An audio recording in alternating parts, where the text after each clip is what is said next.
The class last night. Stacking in my bag. Yeah, stacking in my bag. Got a crypto grind. Currency's flowing, every coins on my mind. From Coinbase to upper, watching numbers climb.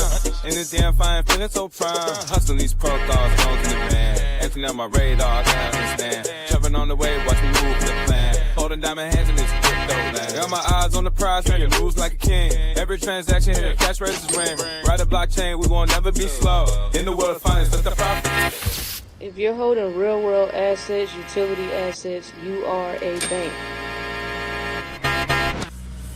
Yeah, of course, we go over the news and stuff, but we just do it feel natural. We be doing our thing. We gotta get this money on.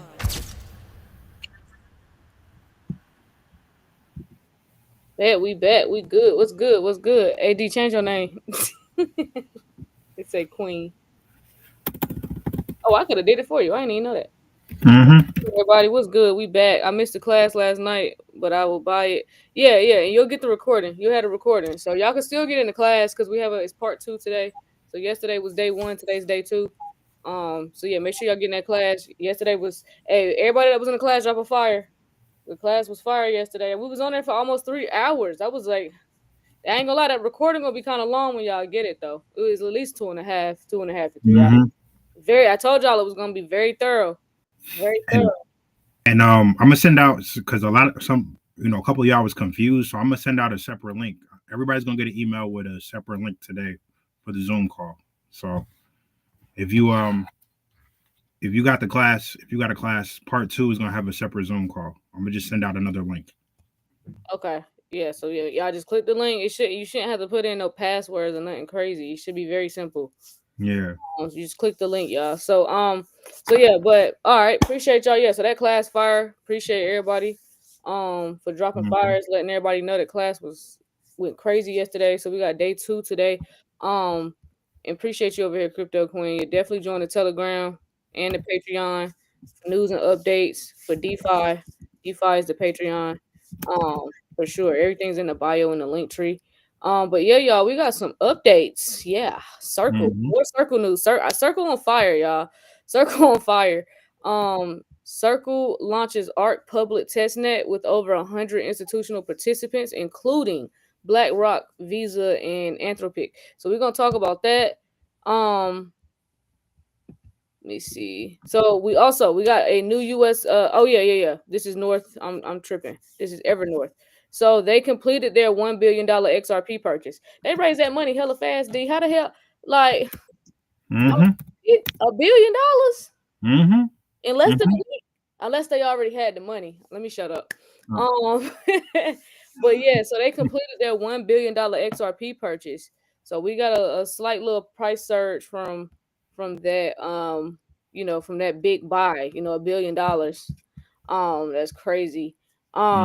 We have the Trump-backed Truth Social jumps into prediction markets with crypto.com. So it seems like Trump is doing a lot of business with crypto.com. Again, don't care how you feel about them. We're talking about crypto right now. Because Truth Social and World Liberty Financial are both working with crypto.com. So utilizing crypto.com. So please do not sleep on that Kronos ecosystem. That is a cheat code. You know what I'm saying? With other news, so we got Solana staking ETFs. So they began trading today.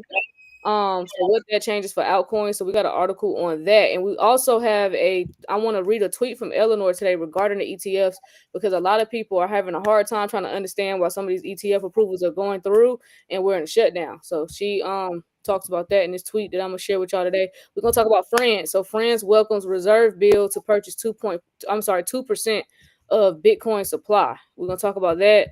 We got a landmark ruling in India. Treats XRP as property, not speculation. That's telling us a lot. That's a lot.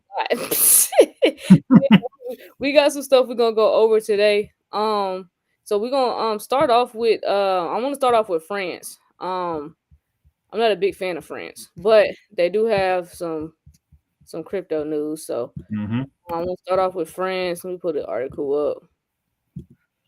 France. So France welcomes reserve bill to purchase 2% of Bitcoin supply. They better do something. They better than something because they got that Yeah, getting turned off from Africa and some other places. yeah, that's a fact. That's a fact. So basically, France just introduced a bill to build a national Bitcoin strategic reserve. If it passes, France would buy about 2% of all Bitcoin over 7-8 years, making it the first country in Europe to do this. So their target is 2% of Bitcoin's fixed supply, which is 420,000 Bitcoin, and they want to spread it over the next 7-8 years, slow accumulation. And how to fund and produce, use France's nuclear and hydro electric power to mine some Bitcoin and hold it long term. They got a sponsor who is the UDR president, Eric Ciotti, and will present it to France's National Assembly. So basically, France has been exploring a 5-year Bitcoin mining plan to use surplus electricity. And this matters because with a national strategy, this treats Bitcoin like a strategic reserve similar to gold, signaling a long-term belief in Bitcoin as a sovereign asset. And then energy policy tie-in is mining with energy hydro links, energy surplus management to national reserves, and European first. It puts France at the forefront when it comes to a European Bitcoin adoption if it becomes law. Who's already preparing is Capital B, which reportedly holds 2,249 plus Bitcoin and supports this direction. And then in a broader trend, you got Germany, South Korea, and you got K-Wave Media, which is NASDAQ listed, outlined with their treasury plans as well. And then the potential impact on the market is, a country targeting 420K Bitcoin is a large potential buyer and asset with fixed supply and price dynamics. If accumulation is steady and discrete, it could support price over time, and abrupt buys could cause spikes.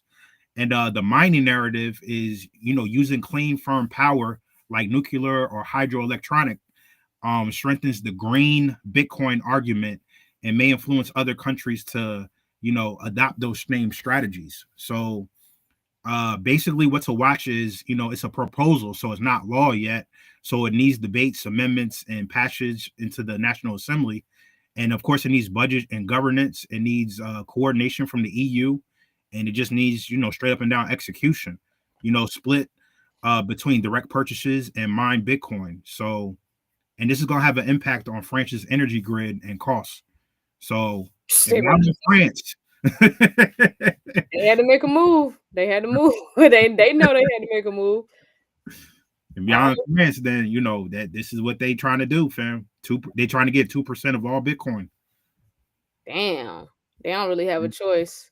They gambling. They gambling over there in France, gang. That's crazy. That's crazy. Okay. Like let's talk about Solana and these ETFs real quick because I know it says Solana staking ETFs begin trading today. And then Canary Capital CEO Stephen McClure confirmed that the company's spot, HBAR, and LTC ETFs are effective and will also begin trading on NASDAQ. So yeah, let's talk about that right quick. Yeah. So Solana, Oh, and I got something to go along with that after you finish. Okay, cool. So basically what's launching is Bitwise's Solana staking ETF, and the ticker is BSOL, and it starts trading today. And then Grayscale Solana ETF converts tomorrow, and then Canary Capital spot ETF for Hedera, HBAR, and Litecoin begin trading on the NASDAQ. And these are the first wave of non-Bitcoin, non-Ethereum spot crypto ETFs in the United States. This is a landmark deal right here. So why the Solana ETFs are special is because they got a staking feature. So unlike Ethereum and spot ETFs, which launched in July of last year without staking, the Solana ETFs include staking. That means the funds can earn staking rewards and decide how to use them, right? So, and then you got institutional plumbing that's ready. Firms like Jito say that they spent months integrating with qualified custodians, liquidity providers, and authorized participants and market makers, addressing the legal, tax, accounting questions for institutions. And this matters for altcoins because this is broader access. The ETFs let big investors and regular brokerage get Solana, HBAR, and Litecoin without exposure easily. So they don't need no wallets. They don't need no exchanges. They could just buy the ETF and go about their day, right? It's kind of like a set it and forget it method for them. And then the potential rotation is after months of consolidation, the Bitcoin Ethereum dominance, new ETFs can spark interest and capital flows into select altcoins. And then this is a real test for the demand. We'll see if institutions want regulated exposure beyond the big two, what they call it, Bitcoin and Ethereum. Strong volume and tight spreads would be a positive sign. So we're gonna watch for these stats this week. Let's see what these inflows are. Let's see what the staking really includes, for Solana and everything like that, because people definitely want to earn yield on the interest. Shout out to DeFi, the whole DeFi ecosystem. And grayscale conversion. How smoothly can Solana trust convert and trade post conversion? So we'll see. Man, okay. So just to go along with that, while we're talking about ETFs, and I know everybody's like, how is this possible? And we're in the shutdown. So we'll talk about it right quick. So I got a tweet here from Eleanor because she breaks this down in this tweet. I believe she tweeted this yesterday. Yeah, yesterday. So it says here that Canary, Spot, HBAR, and LTC, which is Litecoin ETFs, are now effective and will begin trading on NASDAQ today. Well, it says tomorrow in the post, but that's today. And this was according to the CEO. So he says that Litecoin and Hedera are the next two token ETFs to go effective after Ethereum. And he said that we look forward to launching tomorrow. Then as confirmed by Eric, which is the CEO. Oh no, Eric. Who is this? Eric. I don't know how to pronounce his last name, but he says the New York Stock Exchange. Eric. Oh no, this is another Eric. Yes, Eric. Yeah. So the New York Stock Exchange has also certified 8 filings. 8A. I'm sorry, certified 8A filings. And posted listing notices for Bitwise, Invest Spot Solana ETF to launch, which is today, and Grayscale, and GSOL to convert Wednesday, which is tomorrow. So how is this possible during the government shutdown, you ask? Well, the operation of law does not always actually require an open government.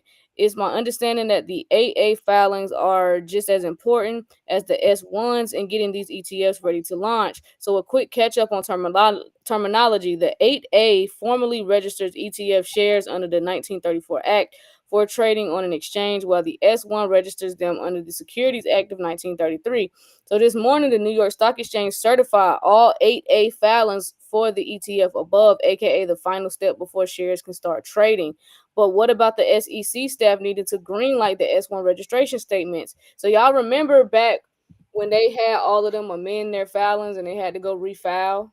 It's because that system that the SEC created so that it would be faster and simpler for them to approve ETFs. That's what's happening here.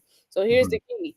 The issuers included language in their amended S1s that lets them automatically go effective 20 days after filing. So typically, issuers delay S1s until the SEC takes them effective, but the legal default is that the S1 goes automatically effective without SEC intervention.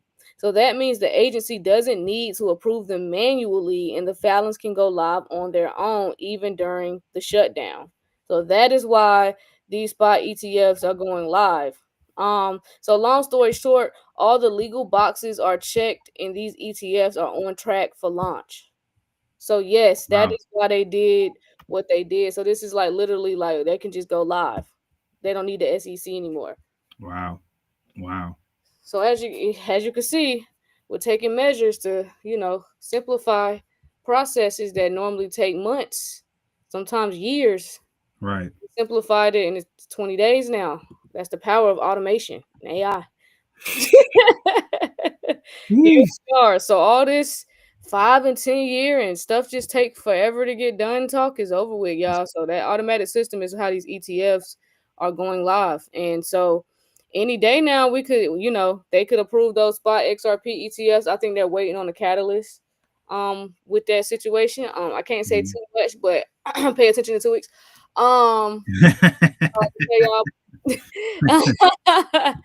And I ain't repeating that. So yeah, next article. Let's talk about Securitize. Okay. Damn, I can't say that. Let's talk about Securitize. Mm-hmm. Let's talk about Securitize. So Securitize to become a public company at a $1.25 billion valuation.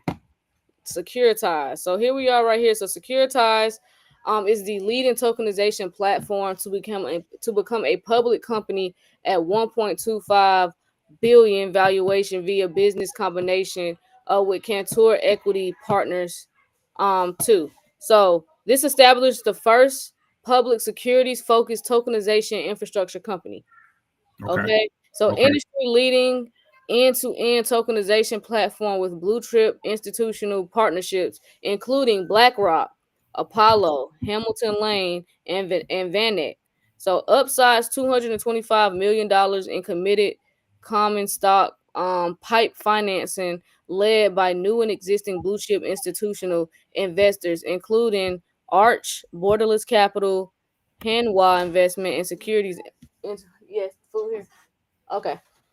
Um, Hanwha Investment in Securities and Intervest and Parify Capital. I don't know if I'm saying them correctly, but transaction value securitized at 1.25 billion pre-money equity value with existing securitized equity holders rolling 100% of their interest into the combined company, including ARK Invest, BlackRock, and Morgan Stanley Investment Management. So yeah, and this is in Miami and New York. So this is today Securitize, the world's leading platform for tokenized real world assets, and Cantor Equity Partners 2, which is what is this Nasdaq CE Mm-hmm.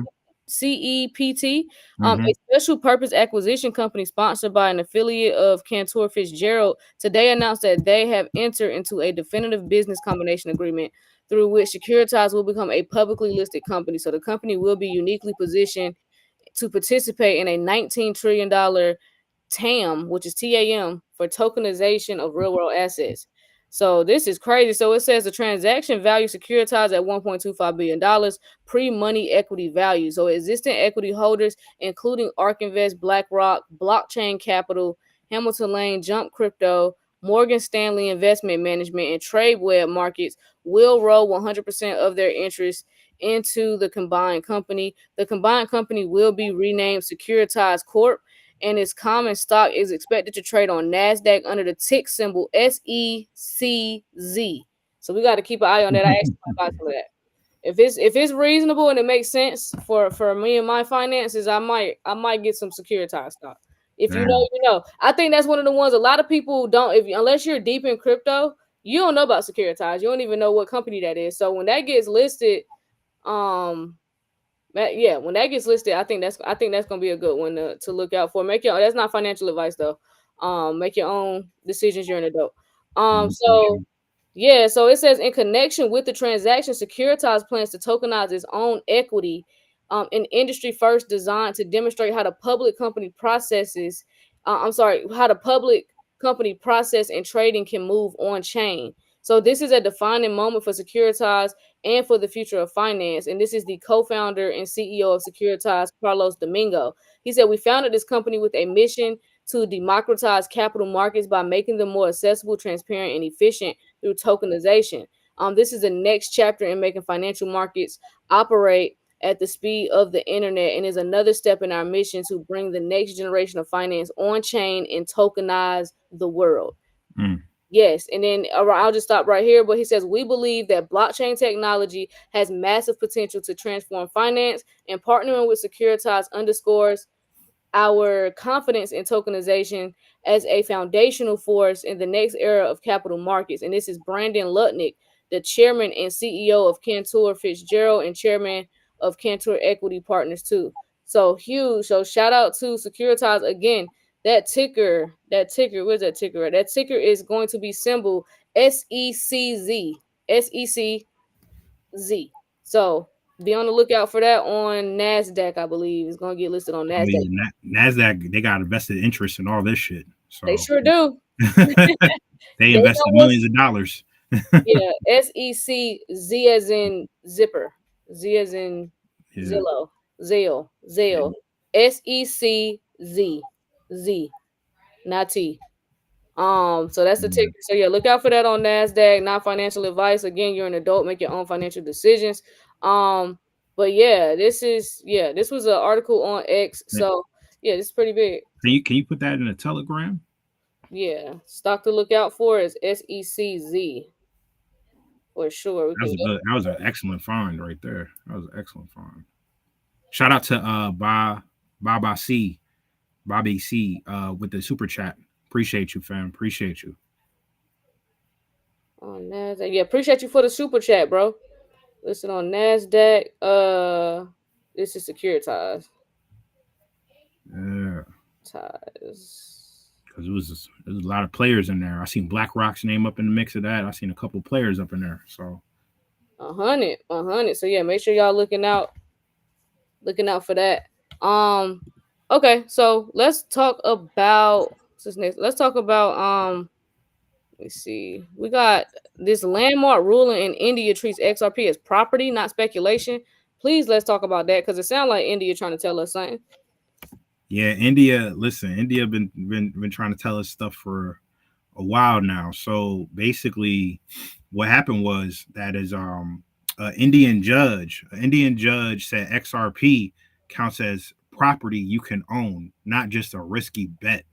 The court stopped exchange Wizar X from moving a customer's XRP after a hack said local courts can protect users' coins even if the exchange points to a foreign restructuring. This pushes exchanges toward real custody of user assets, not pulling them in bankruptcy. So a customer, I don't even know, I'm not even going to pronounce his name. So a customer bought 3,532 XRP via Wizar X using funds from India. After a hack and halted withdrawals, Wizar X argued that a Singapore court-led plan would repay users prorated and that India lacked jurisdiction. They probably do lack jurisdiction. And then the Madras High Court issued an injunction stopping Wizar X from reallocating the customer's XRP. They said crypto is property under Indian law, citing Section 247A of the Income Tax Act on virtual digital assets. Asserted jurisdiction became because the customer funded and assessed the platform from India. Why crypto is property matters. So your coins, treating crypto as property means that the courts can protect specific users' coins that that they would like a car or a painting, not just throw yours in the general creditor pool. And then stronger custody rights, insolvency impact, and local protection. So how this lines up with other countries is that in the United States, courts often treat crypto as property. They freeze wallets, as you've seen. They issue TROs and seize assets, but terms of service matter. So in cases like Celsius, title transfer mean customers became unsecured creditors. And then in the UK, crypto is property. Courts grant these injunctions and disclosure orders. Parliament is moving to codify digital asset property law. And then over in Singapore, it recognizes tokens and NFTs as property. Courts grant the property and worldwide freezing orders, and crypto can be held on a trust. That's over there in Singapore, because Singapore is far ahead when it comes to digital assets and all this stuff. So what exchanges and users should do? So for exchanges, clear custody segregation. So keep customer assets ring fenced with transparent on-chain and accounting proof. Trust custody and language. So terms should make it explicit that the platform does not own the user's assets. And jurisdiction readiness. Expect local courts, just like in India, to assert authority when users transact. And then for users, read the terms of service. We always tell y'all, read the terms of service. If you don't read the terms of service, then and you press accept, then hey, that's your risk. And then prefer true custody. Use platforms that segregate assets and provide proof of reserves with liabilities, and keep records for yourself. Funding sources, purchase logs, and KYC data to help establish your property claim. So we always tell y'all, if you holding, fam, take the shit off the exchange. Take the shit off the exchange. But if you're trading, then okay, do what you got to do. But if you're just holding, it's not really safe for you to keep it on any exchange. Mm-mm. You know what I'm saying? For a It's long amount of time. custody. Because anything could happen with the exchange. You know what I'm saying? And I'm not saying it will, but you know, we don't have no regulation, fam. Right? And I'm not talking just to people in the United States. I'm talking to people all over the world, fam. This is what's happening over in India. Joker bought $3,000, 3,000 XRP, which is around what, $9,000 or whatever, 10,000. And you know, now the court's gotta help him get it back, pretty much. So take your shit off the exchange, fam. Take it off the exchange if you're just holding it. There's no reason for it to be there. On top of that, y'all know these exchanges is becoming banks, and we don't trust banks. Mm-hmm. So these exchanges are your ops. Yep. They're not here for you. Yep. So you know, even though Coinbase CEO trying to make it seem that way, no, he don't get it. And I get it. Certain assets may not have, wallets, so you may have to keep it on there for extended amount of time. But if you're just holding some of this stuff, you know what I'm saying? Like, what's hurting you from taking it off? If you got to keep it on the exchange, do what you got to do. But, bam, like Jared said, not your keys, not your crypto. 100%. That's rule. That's one of the top 5 rules, fam. So yeah, that's that. Okay. All right, so I got this Circle article we need to go over real quick. So Circle, y'all know is the issuer of USDC, starts testing ARC blockchain with big institutions on board. Excuse me. So yes, the public testnet of ARC has drawn interest from global finance and tech players, including BlackRock, HSBC, Visa, Visa, AWS, and Anthropic. So that AWS flatline starting to look real orchestrated, real planned out, real. We knew this was gonna happen. So hold on. Let's get into Circle real quick. So so Circle. So here's what's going on. So yeah, they just launched a public test net. And they getting ready to they just launched a public test net. So over 100 major institutions are already participating in this test phase. So like I told y'all, Visa, BlackRock, HSBC, AWS, and others. So this matters because ARC is designed to handle real-world finance on-chain payments. On real-world finance on-chain. So payments, foreign exchange, tokenized assets, and more. So the chain offers features like US dollar-based transaction fees, sub-second settlement, and optional privacy controls. So this signals a deeper integration of traditional finance with blockchain infrastructure, not just crypto players. So implication for wealth, markets, and strategy. So for someone focused on wealth preservation, and macro and micro strategy, this development underscores how blockchain is no longer just speculative. It's being built for the mainstream.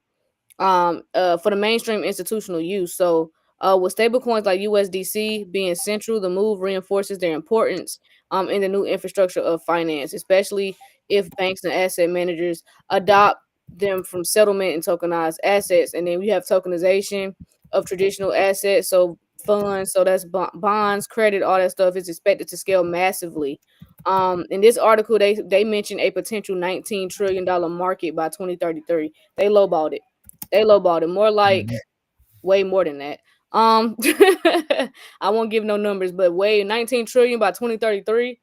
Nigga, we might be in quadrillions by then, by 2033. Yeah, that's like 8 years from now. Yeah, we're gonna be in like quadrillions on some numbers we probably ain't even heard of yet. But from a hedge or fund strategy. So basically the new infrastructure layers like ARC may open opportunities. So first mover in asset tokenization, settlement, arbitrage, partnerships between tech firms plus finance, etc. So yeah, this also suggests that the financial plumbing around digital assets and stablecoins is being hardened. So the environment is shifting. So digital plus real world assets coexisting, potentially increasing systemic complexity. So yeah, as the finance infrastructure shifts, y'all understand the tokenization, settlement rails, and stablecoin networks becomes a part of how we evaluate macro risks and preservation strategies. So here we go. Circle back in the headlines because they testing this ARC blockchain, and it look like BlackRock and Visa and AWS and HSBC. They all over there like, yeah, let's see how this goes. We're gonna do this too. So that's how you know it's a done deal already. They just letting us. They're testing it. They tested this shit years ago. Probably this shit is done. Yeah, it's a wrap. They letting us know that they participating. So thank you, BlackRock and Visa and Amazon and HSBC for letting us know y'all participating. Appreciate the confirmation. Yeah. Appreciate all that confirmation. You already know. Damn, man. Damn. That's stellar. And don't forget, y'all, that's stellar. Anytime you see USDC, think stellar. Think stellar. Telling you. Do we have anything else? Trump. Yes, we gotta talk about Trump back. Truth Social jumps into prediction markets with crypto.com. Oh. Trump back in the headlines with crypto.com. Do not sleep on that Chronos ecosystem. Yes. Getting his. Oh, he making sure of it. So Trump Media and Technology Group, which owns the social media platform Truth Social, has teamed up with crypto.com to launch a new feature called Truth Predict. That's what it's called, Truth Predict. This will let users of Truth Social trade prediction contracts, essentially bets on future events, pretty much.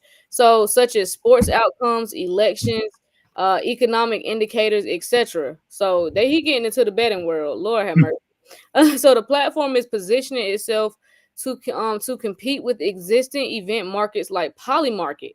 So this nigga Trump mad funny, gang. I'm sorry. Yo, he trying to take over, yo. He trying to take over everything. If y'all don't see this shit, gang, this nigga trying to take over everything.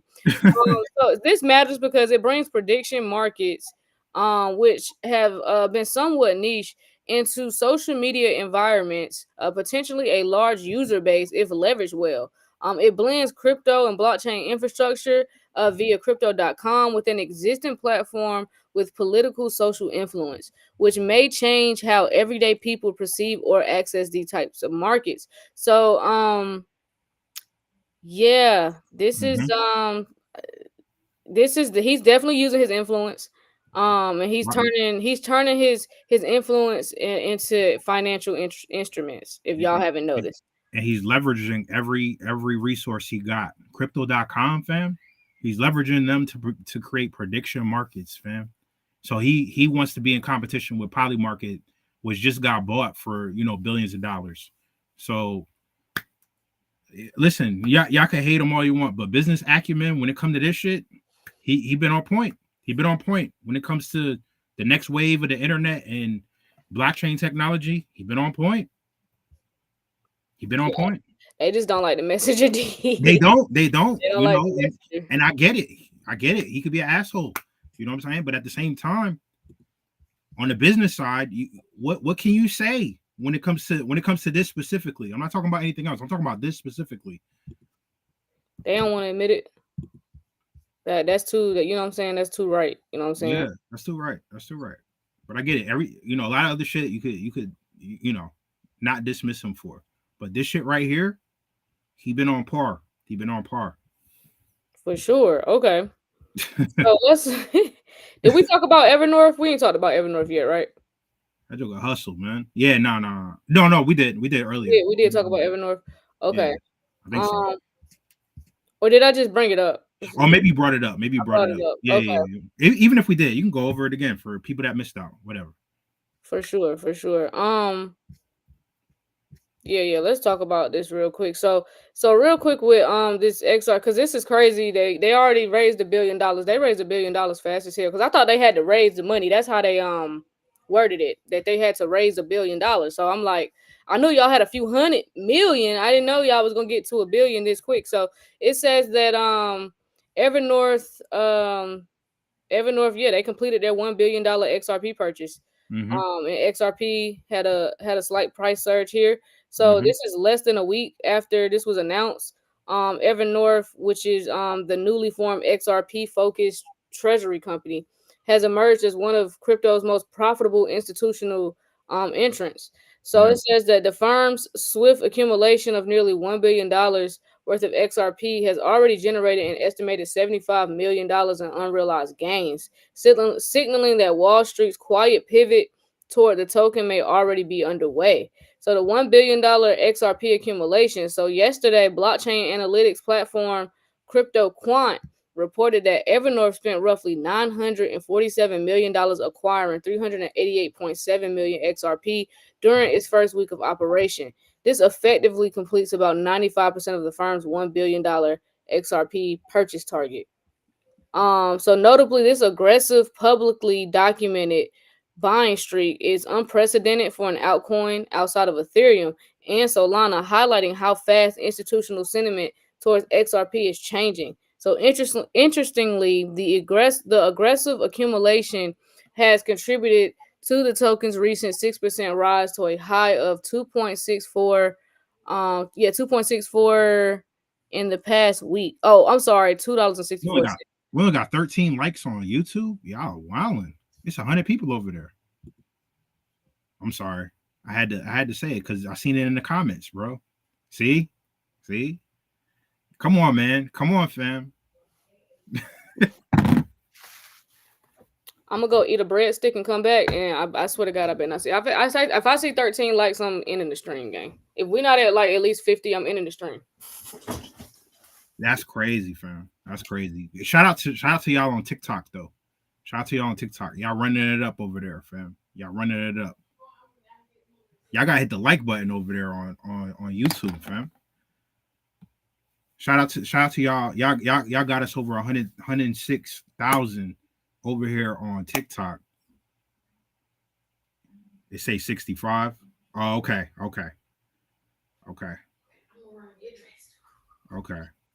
No, I'm just reading the comments. I was just reading the comments. Somebody said 13 likes. So I was just like, oh. I had to read the comments. It shows 6-7.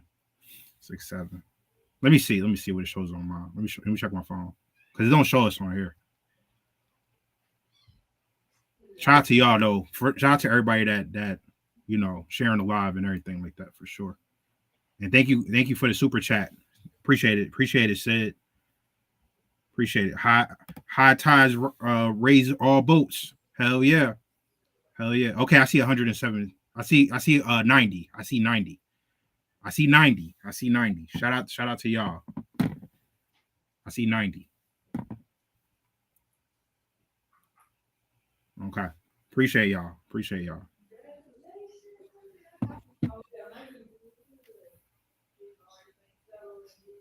You said the video had 13, not the live. Okay.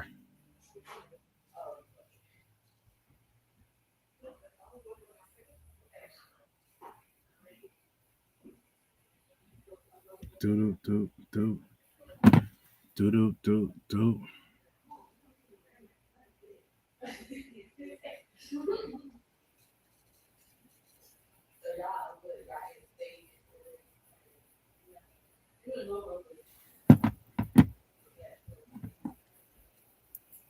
Let's see what we got over here. Do you make sure Kween finished the article? Yeah.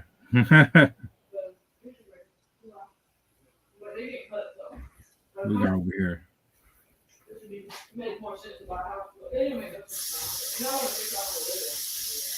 Y'all playing with BlockNation, man. I'm gonna start tweaking. Nah. YouTube be shouting y'all likes. I've been hitting since I hopped on. That shit crazy. If it's shadowed like that, that's crazy, fam. That's crazy. YouTube be on some BS. Where we at? Oh no. They ran it up. Where is it? Ran it up. Last time I checked, it was 9-1.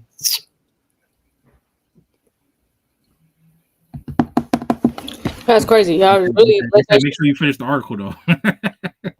I'm gonna finish it, but that was crazy. 13 likes was crazy. Yeah. Especially when I be coming over here going off about engagement. I don't want to come over here and go off. Y'all don't need to see that side of me. Yeah. 110 now. Appreciate y'all. So yeah, I'll finish this article real quick. So where was I at? Because y'all threw me off. Oh, XRP is changing. So yeah.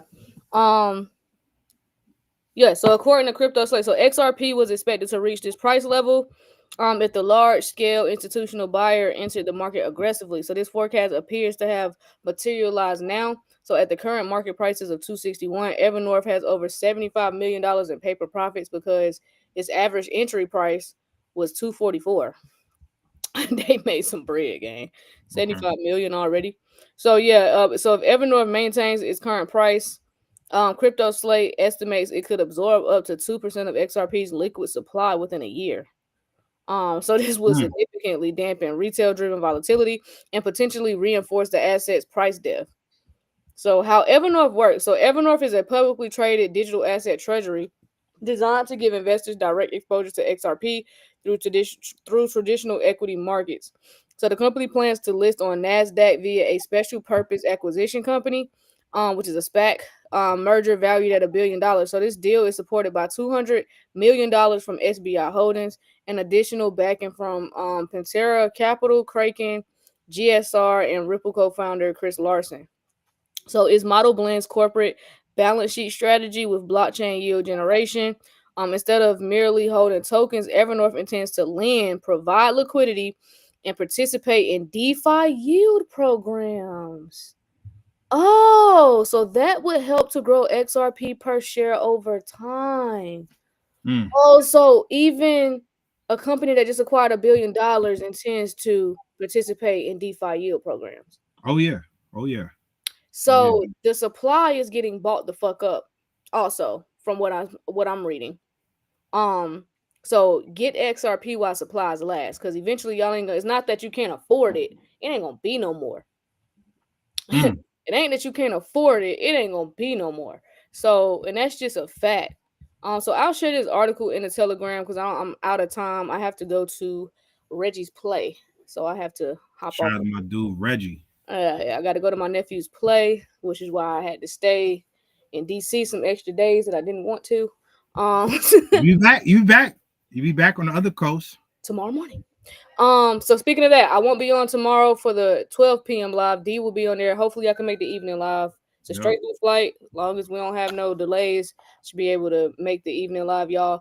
Other than that, get in the class. For those that think it's too late, you can still get in the class. All right, I'm coming. Give me 2 minutes. You can still get in the class. Yesterday was recorded. You will receive the recording. You was receiving the recording regardless. Then we have day 2 today. At 7:30. So make sure y'all get in that class because you have companies like Evernorth that says they're utilizing DeFi. So I think y'all need to get right, especially if you hold an XRP. So make sure you get in that class, learn how to rebalance your portfolio so you can scale up and get into this DeFi. Get into this DeFi party. Everybody that got the class, y'all will get a new link for part 2 today.